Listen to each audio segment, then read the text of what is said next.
뭐 글로벌하게 얘기는 한 것 같은데 우리나라의 실정은 우리나라는 농산물 주요 수입국이지. 가장 큰 거는 농업 비전은 있다 없다를 떠나서 본인이 직접 생각해야 되고 어떻게 해서 미래인지는 안 가르쳐줘.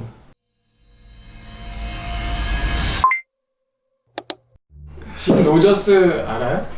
지금 로저스 투자가 아니야. 통일되면 투자해야 된다고 해가지고 이슈됐던 분이지. 그 사람이 농업에 기회가 있다고 하는데 우리나라 얘기만은 아니야. 그 사람 얘기는.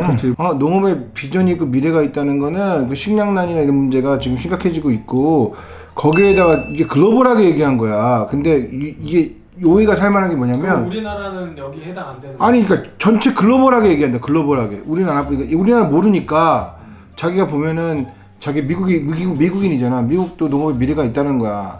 근데 이거를 우리나라에서 뭔가를 투자 발표를 할 때 이게 나와가지고 요것만 싹 발췌해서 마치 우리나라의 농업에 비전이 있다 이런 식으로 광고하고 홍보하고 있다고. 영농 규모 자체가 달라. 왜냐면은 걔네는 헥타르 단위로 얘기를 하거든. 헥타르라고 하면 3,000평이야. 우리나라는 300평 기준이 농업인이란 말이야. 일단 사이즈 자체가 얘네들 헥타르도 1헥타르, 2헥타르가 그렇죠. 아니라 뭐 100헥타르, 200헥타르 이렇게 농사를 짓는 그런 사람들이 많아. 그 규모화되어 있는 영농. 근데 우리나라 같은 경우는 진짜 뭐 굉장히 소농이지 그런 농들에 따지면. 그 미국에는 나라 지원 자체가 농산물을 하면 어느 정도 일정적인 양 우리나라 농협의 개념이 아니야. 걔네 어떤 조합 자체. 그러니까 실제로 그 농업에 종사하는 도시를 가보면 거기에는 벤츠도 있고 큰 트랙터도 있고 큰 픽업 트럭도 있고 막 걔네들 분홍이야. 그럴 수밖에 없는 게 나라에서 농업을 하면 그만큼 베네핏이 주고 매입을 해줘. 구조가 사료라도 만들어. 심지어 사람들 뭐 캔깡통 아니면은.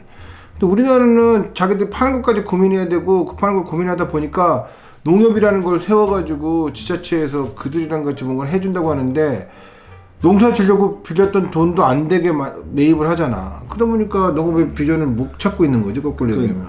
농산물의 가격은 오르지 않아 잘. 그러니까 올라도 뭐 그냥 대동소이해. 연 평균 뭐 이렇게 따져 보면. 근데 문제는 뭐냐면 농자재나 이런 시설이나 이런 것들은 기하급수적으로 가격이 뛰고 있거든.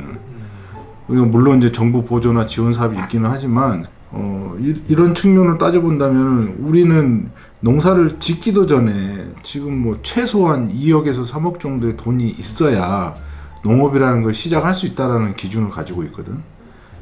그렇기 때문에 정부에서도 대출을 그 정도 해준다고 얘기를 하고 있고 이거는 진짜 기본 베이스고 좀 더 나가서 뭔가 제대로 된 농업을 하고 싶다. 예를 들어 스마트팜을 하고 싶다.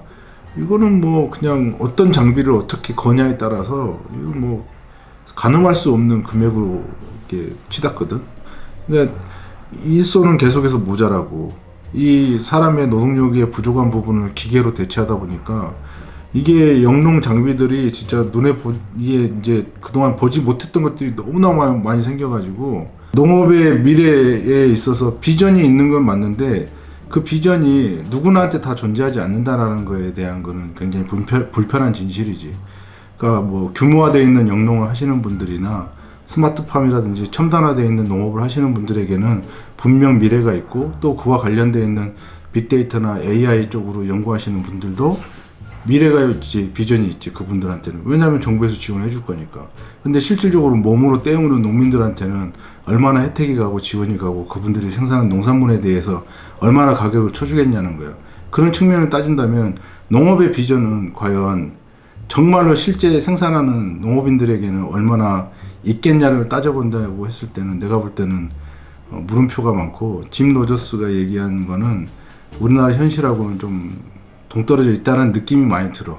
일단 정 박사 얘기에 동의한다는 건 뭐냐면 그게 비전이 있으면 어떤 게 비전인지를 얘기해 줘야 되는데 현실적으로 다가오는 비전이 없어. 그냥 뭐 국가나 지방자치제 정부에서 귀농귀촌을 추구하면서 뭐 얘기를 하는데 그걸로 인해 가지고 뭐가 됐다는 건수는 보지 못하고 다 그냥 가면 아버님이 농사를 짓고 계시고 기반이 있는 애들, 기반이 있는 청년농이나 이런 사람들이 실질적으로 지원받고 뭐 농협에서 일하다가 귀촌한 사람들, 귀농한 사람들 이런 사람들, 그러니까 정책이랑 그 네트워크 쉽게 사람들을 많이 아는 사람들의 뭐 받는 경우는 봤어도 정말 기반 없이 농업에 종사해서 기농을 하는 사람이나 기촌을 하는 사람이 기회를 받는 경우는 사실상 한 5년 정도의 인연을 갖고 지방정부들이랑 일해왔지만 많이 보지 못했어. 가장 큰 거는 농업 비전은 있다 없다를 떠나서 본인이 직접 생각해야 되고 짐 노존스가 아니라 국가에서도 얘기하는 게 농업의 비전이 있다, 미래다 이렇게 얘기하는데 나는 답답한 게 뭐냐면 어떻게 해서 미래인지는 안 가르쳐줘. 그리고 어떻게 해야지 진짜 건강하게 살 수 있는지에 대해서는 각자 풀어가라고 해. 그러면 되게 이거는 솔직히 되게 포괄적인 거야. 이런 거를 하는 사람들이 되게 책임의식이 있다면 어떻게 하세요 나는데 그 뒤로는 지방정부가 알아서 하라는 거야. 농업에 미래가 있습니다. 뭐 농업은 미래입니다. 그러고 나서 지방정부 알아서 하는데 지방정부 갔더니 자기들끼리 다 이렇게 학연, 지연 뭐 하다가 짝짝꿍에서 사고나 쳐대고 하니까 지금 계속 이 악순환이 돼가고 있다고 생각해 나는. 그러니까 뭐 농업에 미래가 있다. 짐 노존스가 자기네 나라 얘기한 것 같은데. 우리나라는 농산물 주요 수입국이지 수출 국가가 아니야. That's right. 굿이야. 여기서 진짜 보면 우리는 수출국이 아니야. 수입국이지. 우리는 계속해서 식량 자급률도 지금 쌀을 제외하고 대다수의 농작물이 지금 다 수입에 의존하고 있는데. 쌀은 잡아주고 있는 거야. 중앙정부에서.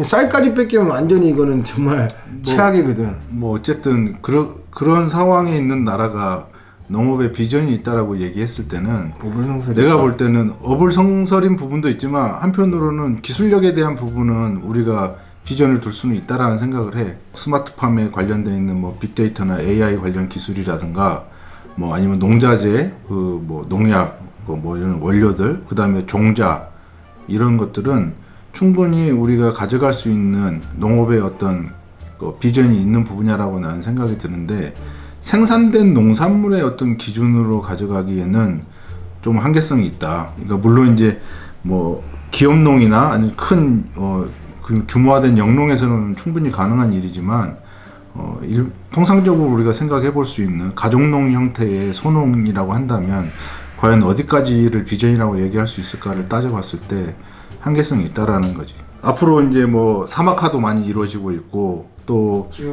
기후 변화에 대한 부분이라든지 아니면 이제 그 토양이 산성화되고 또 그 곤충이나 해충들이 그러니까 해충 종류들이 내성이 강해지면서 이제 굉장히 이제 농사짓기가 어려워지면 그만큼 생산량이 줄어들 거고 생산량이 줄어든 만큼 분명히 농산물의 가격이 늘어날 거고 인류의 어떤 인구수는 계속해서 증가할 거기 때문에 수요와 공급을 따져봤을 때 우리나라는 빨리 이거를 뭔가 탈피를 해야 된다는 거지. 가족농이나 소농의 형태가 아닌 법인 형태의 기업 경영이 빨리 갖춰져야 되고. 그러니까 그런 것들이 많아져서 기농하는 사람을 흡수하고 그렇지. 그렇게 좀 법인화하고 케어를 해줘야 되는 거지. 그러니까 군대 짬밥식이랑 똑같잖아. 이등병이 뭘 알아. 그렇지. 그런 프로그램이 필요하다는 거야.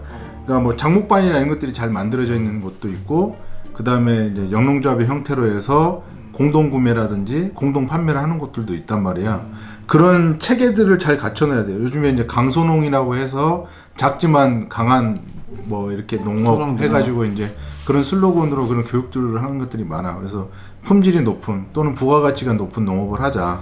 그리고 이게 1차, 2차, 3차 해서 6차 산업의 농업을 하자.